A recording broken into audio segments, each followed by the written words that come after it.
Hi friends, chicken liver fry ఎలా చేసుకోవాలో చూద్దాం.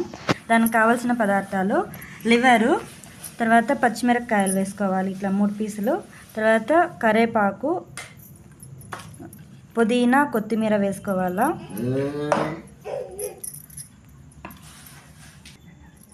అల్లం వెల్లుల్లి పేస్ట్ వేసుకోవాలా, 1 టేబుల్ స్పూన్ అట్టు వేసుకోండి దాని తగ్గట్టు.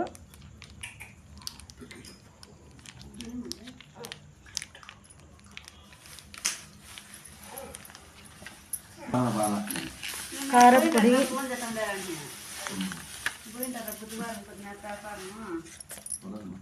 పసుపు, తగినంత పసుపు, ఆ మసాలాలన్నింటినీ వేసుకొని ఉప్పు తగినంత ఉప్పు వేసుకొని ఈ విధంగా కలుపుకోవాలి. కలుపుకొని ఒక 10 నిమిషాలు ఫ్రిడ్జ్లో పెట్టుకొని, లేదంటే బయట ప్లేట్ పెట్టుకొని మూసి పెట్టుకోండి.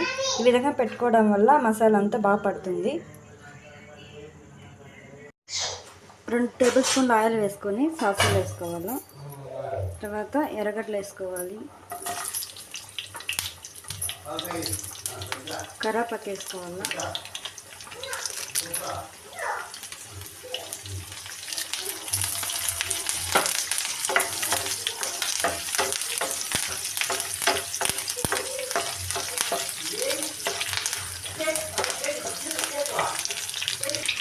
తర్వాత వేగిన తర్వాత మనము 30 నిమిషాలు నానపెట్టుకున్నాం కదా, ఈ విధంగా కలిపి పెట్టుకున్నాం. 30 నిమిషాలు పెట్టుకున్నాము, దాన్ని వేసుకొని ఈ విధంగా కలుపుకోవాలి.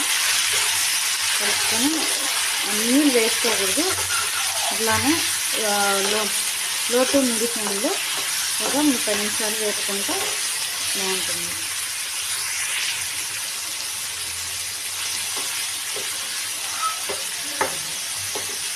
ఈ విధంగా 30 నిమిషాలు వేయండి. ఇంకోసారి ఇలా కలుపుకోవాలి, మీడియం ఫ్లేమ్లోనే కలిపెట్టుకోవాలి. విధంగా కలుపుకొని నీళ్ళు అంత ఎగిరిపోయేంత వరకు వదిలేయాలి. విధంగా ఫైనల్గా మనకి లివర్ ఫ్రై రెడీ అయిపోయింది. ఈ విధంగా చేసుకొని చాలా బాగుంటుంది. ఈ వీడియో నచ్చినట్లయితే లైక్ చేయండి, షేర్ చేయండి, సబ్స్క్రైబ్ చేసుకోండి. Hi friends.